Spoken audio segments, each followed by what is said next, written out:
Hey everyone, how's it going? So last time we managed to get this set up so that on key press we're logging the value, so we're getting the value of the text box and just printing it to the console.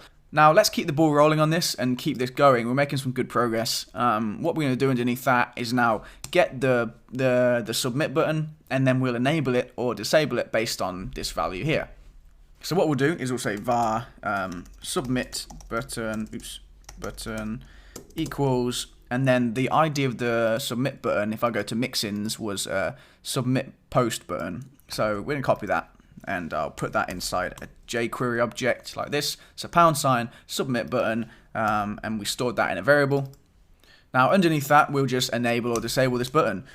What we'll do first though is just make sure that we do have a value in that button. So we'll say if submit button dot length equals 0, equals 0. Make sure there's two equal signs there. So if the length equals 0, that means it didn't find anything. So dot length returns the number of instances of this element there are on the page. So for example, if we did put an ID which doesn't exist, it would return 0 as it would return 0 for the length because there's no element with this ID. So what we're doing is checking that we definitely have a button, and if there is no button, so if the length is 0, we're going to just return alert no submit button found. Now we're alerting this, but we probably wouldn't want to alert this to the user in our final site, because the user doesn't really want to see this error message. Maybe we'd handle it some other way, but this is useful for us while we're developing, just to make sure this works. You might get to the point where before you deploy for real, you'd want to like comment this out or just log this error somewhere in your own internal logs so that you can handle it, but the user wouldn't have to see this.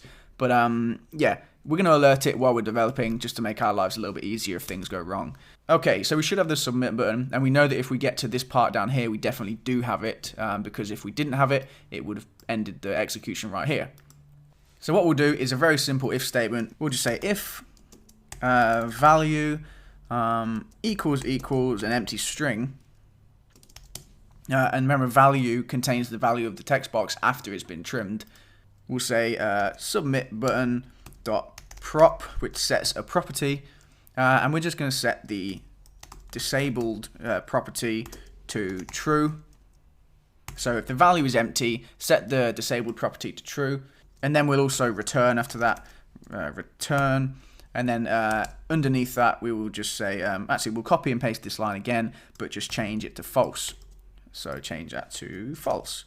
So that should work now. What we're doing is we're checking the value, and we're saying if the value is empty, make it disabled, so set the disabled property to true, and then it will return. If it gets to this point, we know the value is not empty, so we set the disabled property to false. So let's give that a try. I'll refresh the page and I'll type in here, and you'll see the post button becomes enabled. But as soon as I get rid of the elements, or the value, sorry, we see it's disabled again. Now, because we added the trim, even if I add spaces there, it's not going to enable it, because once it trims it, it gets rid of the spaces before it checks it. So, but as soon as we add some text, it's enabled again. Okay. So that's it for that. That function is ready and working. Now we're ready to actually submit the post.